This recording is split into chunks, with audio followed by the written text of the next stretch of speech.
The letter C in European Portuguese is called C and has two possible pronunciations. We have the soft C, where it sounds like S, and the hard C, where it sounds like K.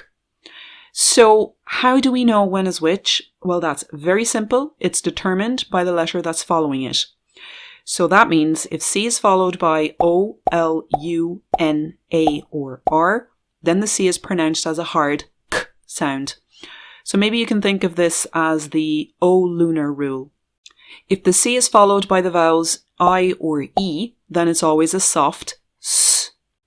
You can think of this one as the ice rule. Simple, right? Simple. Adelina, are you having a laugh? Well, no, actually. And come on, guys, we've just done 4 sounds for the letter H. Haven't even started on the letter X yet. Anyways, let's look at some examples in this O lunar rule, which is when the C always sounds like a K. Carro, carro.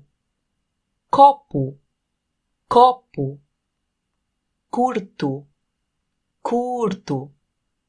Claro, claro. Tecnologia, tecnologia. Cravo, cravo. Now some examples in the ice rule when the C always sounds as S. Céu, céu. Cinto, cinto. Sem, sem. Cinzento, cinzento. I can hear some of you say to me that you've seen words spelt with a C followed by an A and that you're positive the pronunciation was a soft C. And yes, you would be absolutely right, and in those cases that's where the cedilla comes in. In Portuguese we have a diacritic on the letter C in some words. We call this C cedilhado or C com cedilha. The cedilla is in essence a tiny Z, and what it does is change the sound of the hard C to a soft C when normally it would be pronounced as a hard C if it didn't have the cedilla. So, for example, maçã, maçã. So the cedillas change the hard K sound because we know C when followed by an A should be a K, but the cedillas change that to a S sound. So maçã, açúcar, açúcar. Preço, preço. Calças, calças. Pescoço, pescoço. Cabeçudo, cabeçudo. Did you notice that the cedilla only appears on C's before A, O, or U?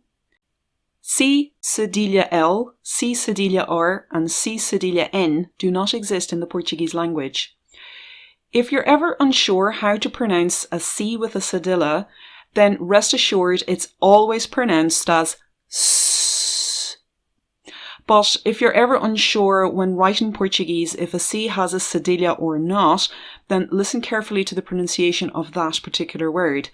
If the C sounds like an S after an O, U, or A, then it most certainly has a cedilla.